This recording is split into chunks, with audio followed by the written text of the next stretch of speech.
Hello students, welcome to Navodaya point. तो आ गए आज आप लोगों के लिए वो रामबाण तरीका लेकर, जिससे आप चाहकर भी कोई भी ट्रिग्नोमेट्रिक रेशियो नहीं भूल सकते हैं। तो देखते हैं क्या है वो तरीका। हमको सबसे पहले 0, 30, 45, 60 एंड 90 का ट्रिग्नोमेट्रिक रेशियो निकालना है। तो क्या करना है, 0, 1, 2, 3, 4 लिख लेना है और सबको 4 से डिवाइड कर देना है। ठीक है, 4 से डिवाइड कर दे रहे हैं।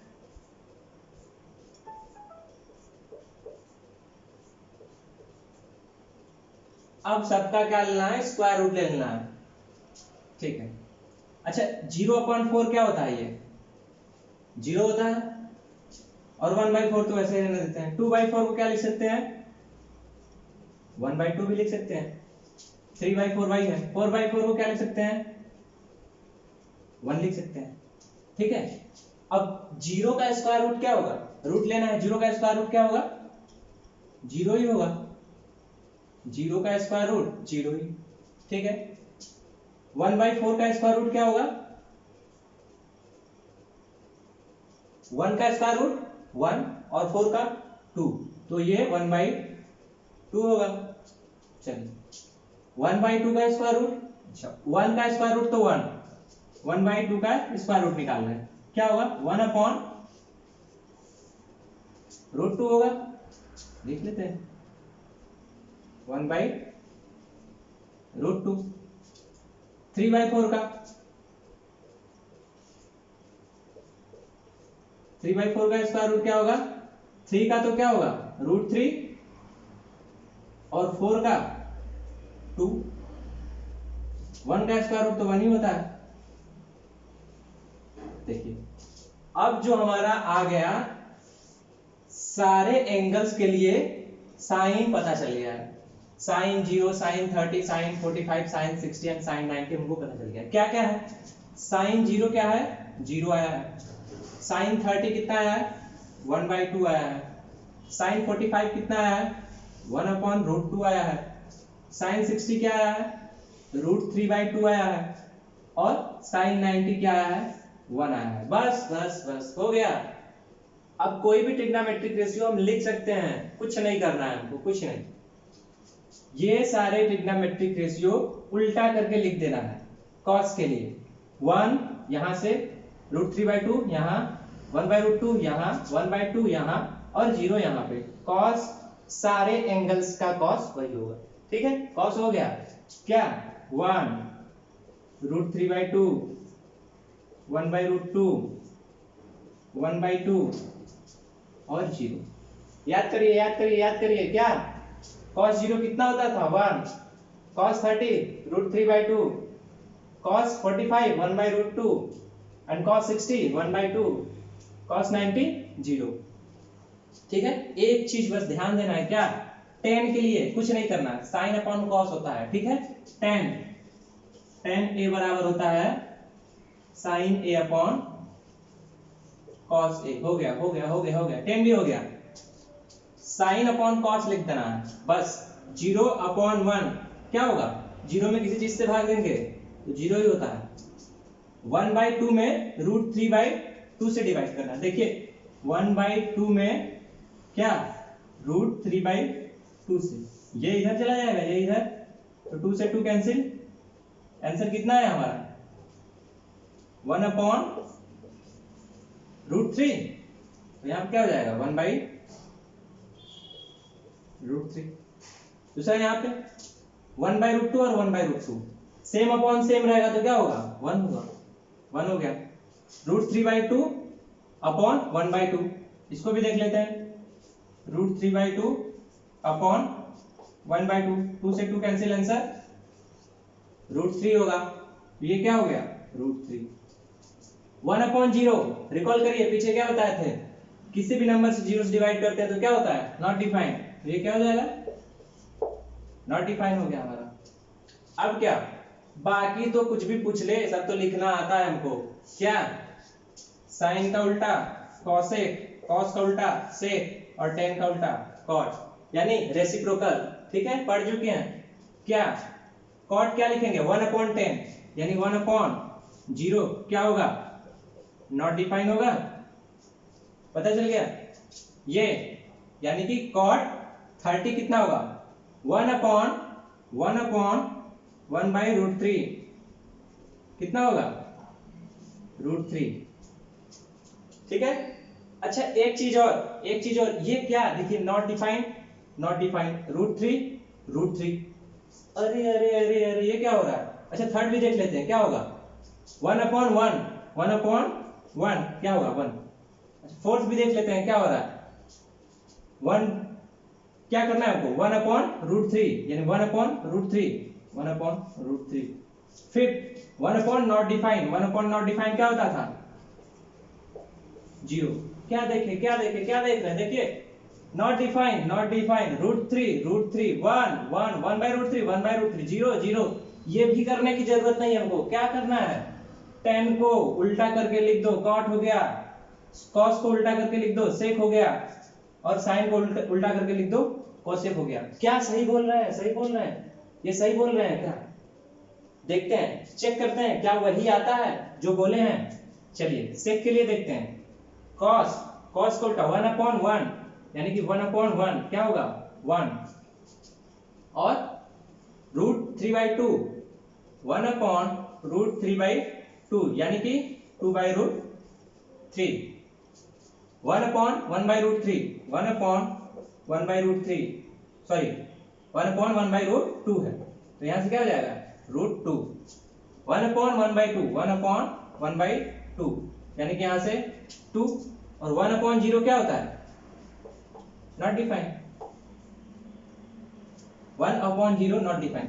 याद रखना है क्या हुआ अभी बोले थे 10 तो क्या था इसी का उल्टा था, लेकिन सिर्फ क्या cos का उल्टा आया 0 आया यहाँ पे नहीं 0 कहाँ आया 0 आया क्या यहाँ पे नहीं 1 आया है यहाँ पे। ये क्या 1/2 था यहाँ पे 2/√3 कोई मतलब नहीं है उससे। क्या करना है निकालना है हमको रेसिप्रोकल करके निकालना होगा, ठीक है। कॉसेक का निकालते हैं 1/sin 1/0 क्या होता है नॉट डिफाइंड याद करिए। दूसरा 1/1/2 है 1/1/2 यानी कि 2। तीसरा 1/1/√2 1/1/√2 यानी √2 और चौथा 1/√3/2 1/√3/2 यानी कि 2/√3 एंड लास्ट 1/1 क्या होता है 1, ठीक है। तो ये सारे ट्रिग्नोमेट्रिक रेशियो आपको समझ में आ गए होंगे। तो अब हम 4 क्वेश्चन करेंगे ओनली 4 क्वेश्चन। इन 4 क्वेश्चन से आपका एक्सरसाइज नंबर 2 कंप्लीट हो जाएगा, उसमें कोई भी प्रॉब्लम नहीं होने वाली है, ठीक है। तो देखते हैं वो 4 क्वेश्चन कौन कौन से हैं। तो चलिए देखते हैं हमारा पहला क्वेश्चन क्या है sin 30 plus tan 45 minus cosec 60 upon sec 30 plus cos 60 plus cot 45। इस टाइप को क्वेश्चन को करने के लिए सिंपली क्या करना है हमको जो भी एंगल दिए गए हैं उनका ट्रिग्नोमेट्रिक रेशियो पुट करना है, सॉल्व करना है, आंसर लाना है, बस और कुछ नहीं करना। तो सिंपली इसको सॉल्व करते हैं।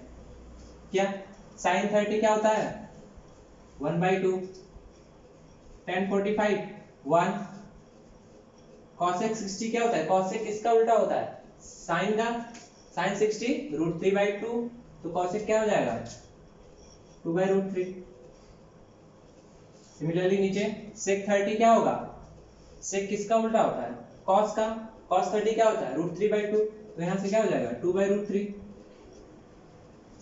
और cos 60 क्या 1/2 और cot 45 10 का उल्टा यानी 1 ही होगा 1। इसको सॉल्व करेंगे तो ऊपर 1/2 प्लस 1 कितना होगा 3/2 प्लस 2/√3 अपॉन ये दोनों ऐड करेंगे तो फिर 3/2 सॉरी ये ऊपर क्या था माइनस था प्लस 2/√3 नीचे प्लस है। अब क्या करना है ऊपर वाला सब्ट्रैक्ट कर लेते हैं और नीचे वाला ऐड कर देते हैं। तो एलसीएम 2√3 और ऊपर क्या हो जाएगा 3√3 माइनस 4 सिमिलरली नीचे भी एलसीएम क्या हो जाएगा, 2√3 ही होगा और ऊपर 3√3 + 4 होगा। इससे ये कैंसिल हो जाएगा तो क्या आएगा हमारा, अच्छा यहां से ऊपर लिखते हैं, क्या आएगा 3√3 - 4 अपॉन 3√3 + 4। ठीक है, तो क्या यही आंसर है? नहीं, हमेशा ध्यान रखना है कि डिनोमिनेटर में इरेशनल नंबर नहीं आए। ठीक है, डिनोमिनेटर में इरेशनल नंबर ना आए। √3 क्या है, इरेशनल नंबर है, तो इसे रेशनलाइज करना पड़ता है। तो रेशनलाइज करने के लिए क्या करना है, जो डिनोमिनेटर में है उसके अपोजिट साइन से, यानी प्लस है तो माइनस साइन से ऊपर और नीचे न्यूमरेटर और डिनोमिनेटर दोनों में मल्टीप्लाई कर लेना है। तो क्या करना है हमको, 3√3 - 4 से ऊपर भी और 3√3 - 4 से नीचे मल्टीप्लाई कर ले रहे हैं।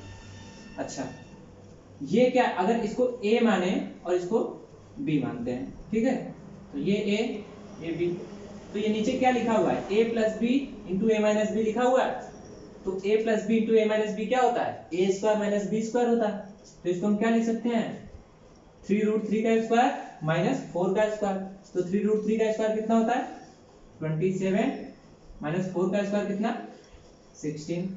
ऊपर क्या है, 3√3 - 4 और यहाँ पे भी 3√3 - 4, तो यानी कि 3√3 - 4 का होल स्क्वायर लिख सकते हैं इसे।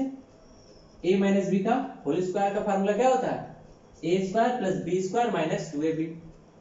तो उससे ये क्या हो जाएगा, 3√3 का स्क्वायर 27 प्लस b² यानी 16 - 2ab यानी 2 × 4 × 3√3।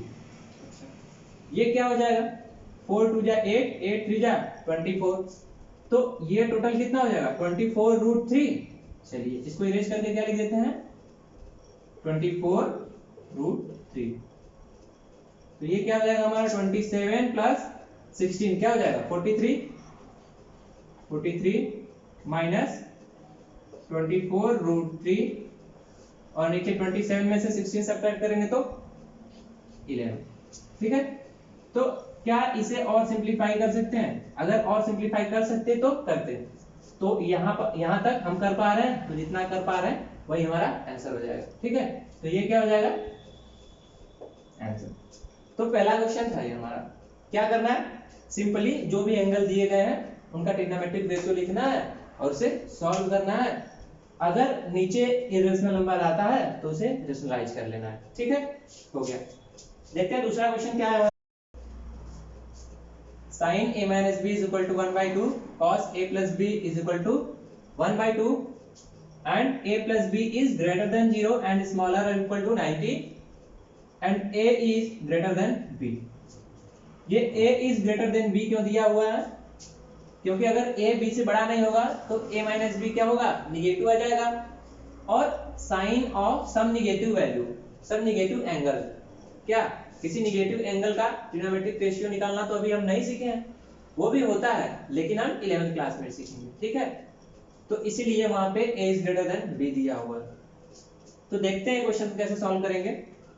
क्या है, साइन a - b कितना दिया हुआ है, 1/2 दिया हुआ है। और साइन 30 भी क्या होता है, 1/2 ही होता है। साइन 30 भी क्या होता है, 1/2 होता है। इसका मतलब हम क्या लिख सकते हैं, this implies sine a - b = sine 30, यानी कि a - b क्या हो जाएगा, 30। ठीक है, दूसरा देखते हैं क्या दिया हुआ है, cos a + b कितना दिया हुआ है, 1/2 और cos 60 भी क्या होता है, 1/2 ही होता है। तो यहां से हम क्या लिख सकते हैं, cos a + b = cos 60, यानी कि a + b क्या हो जाएगा, 60 डिग्री। ठीक है, अगर इसे 1 माने, इसे 2 माने, तो दोनों इक्वेशन को साइमल्टेनियसली अगर सॉल्व करें तो क्या मिलेगा हमको, सॉल्विंग 1 and 2 क्या है, इन दोनों को ऐड कर देते हैं, दोनों को ऐड करेंगे तो क्या मिलेगा हमको, तो लिख देते हैं एक बार, a माइनस बी क्या दिया हुआ है 30 डिग्री और a प्लस बी क्या दिया हुआ है 60 डिग्री। इन दोनों को ऐड करेंगे तो क्या होगा, ये कैंसिल हो जाएगा, ये 2a इज इक्वल टू क्या होगा 90 डिग्री, यानी a is equal to 45 degree. अगर a का वैल्यू पता चल गया तो किसी भी एक इक्वेशन में या तो पहले में या दूसरे में किसी में भी रख देंगे a का वैल्यू, तो b का वैल्यू पता चल जाएगा। तो रख देते हैं कहीं पे, putting the value of a in equation 1 में ही मान लेते रख देते हैं। तो a का वैल्यू रखेंगे तो क्या होगा, ये 45 minus b is equal to 30 होना चाहिए, b उधर जाएगा तो प्लस, 30 इधर आएगा तो माइनस, यानी कि 45 minus 30 is equal to b, यानी b का वैल्यू कितना आ गया 15 डिग्री। तो सब में डिग्री लगाए, यानी कि हमारा एंगल A कितना आ गया 45 डिग्री और एंगल B कितना आ गया 15 डिग्री, यही दोनों निकालना था हमको। तो ये हमारा दूसरा क्वेश्चन यहाँ पे कंप्लीट हो जाता है। देखते हैं तीसरा और चौथा क्वेश्चन कैसा है। तो देखते हैं हमारा तीसरा और चौथा क्वेश्चन किस टाइप का है। तीसरे क्वेश्चन में एक साइड दिया हुआ है AB और एक एंगल दिया हुआ है एंगल C, तो बाकी दोनों साइड पूछा है, BC और AC पूछा है। और चौथे क्वेश्चन में दो साइड दिया हुआ है, PQ और PR दिया हुआ है, तो एंगल P और एंगल Q पूछा है कितना है। तो पहले तीसरे क्वेश्चन पे आते हैं। क्या करना है इस टाइप के क्वेश्चन के लिए, जो एंगल दिया हुआ है उसके किसी ऐसे ट्रिग्नोमेट्रिक रेशियो के बारे में सोचना है जो हमको रिलेशन दे गिवन साइड और किसी थर्ड साइड में, ठीक है। तो sin 30 सीखते हैं। अगर sin 30 सोचेंगे तो क्या देगा हमको, परपेंडिकुलर अपॉन हाइपोटेनस देगा। तो sin 30 क्या होगा, AB अपॉन AC होगा, ठीक है। AB कितना है 5, AC नहीं पता। अच्छा sin 30 और क्या होता है, sin 30 1/2 होता है, ट्रिग्नोमेट्रिक रेशियो sin 30 का क्या होता है 1/2 होता है। तो ये 1/2 के इक्वल होगा, होगा। तो यहां से हमको क्या मिलेगा, यहां से AC इज इक्वल टू 10 होगा। तो AC का वैल्यू कितना हो गया 10 सेंटीमीटर। तो ये साइड हमको पता चल गया 5 सेंटीमीटर, ये पता चल गया 10 सेंटीमीटर। तो तीसरा भी निकल जाएगा। कैसे निकल जाएगा, पाइथागोरस थ्योरम से। अगर पाइथागोरस थ्योरम से नहीं करना चाहते हैं तो एंगल के रेशियो से भी कर सकते हैं। पाइथागोरस थ्योरम से तो आप कर लेंगे, एंगल के रेशियो से कैसे करेंगे वो आपको बता देते हैं। क्या है ये, परपेंडिकुलर और ये बेस। इसी एंगल के लिए निकालना चाहते हैं BC, तो परपेंडिकुलर और बेस में क्या रिलेशन होता है वो देख सकते हैं हम। तो परपेंडिकुलर और बेस क्या होता है, परपेंडिकुलर अपॉन बेस tan होता है। तो tan 30 बराबर क्या होगा, परपेंडिकुलर अपॉन बेस यानी कि AB अपॉन BC। AB कितना है 5 अपॉन BC और tan 30 का वैल्यू कितना होता है 1/√3 होता है। यहां से BC क्या हो जाएगा, BC 5√3 हो जाएगा, यानी BC का वैल्यू कितना आ गया 5√3 सेंटीमीटर। तो इस तरीके से इस टाइप के क्वेश्चन को हम कर सकते हैं, ठीक है। दोनों साइड हमको पता चल गया, BC और AC पूछा था, तो BC और AC हमको पता चल गया।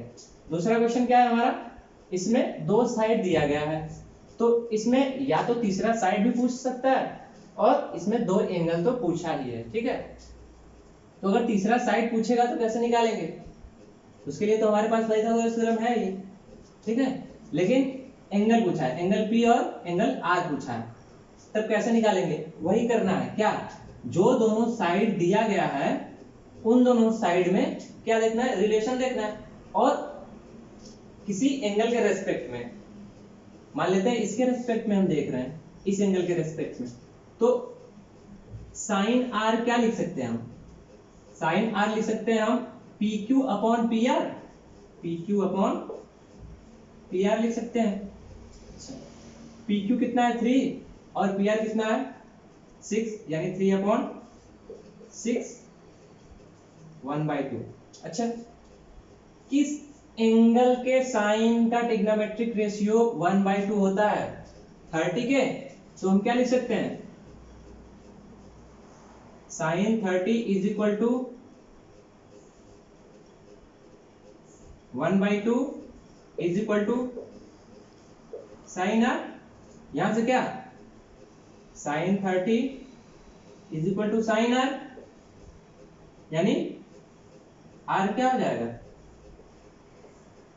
30 डिग्री। अच्छा, आर 30 डिग्री हो गया, तो पी कितना होगा?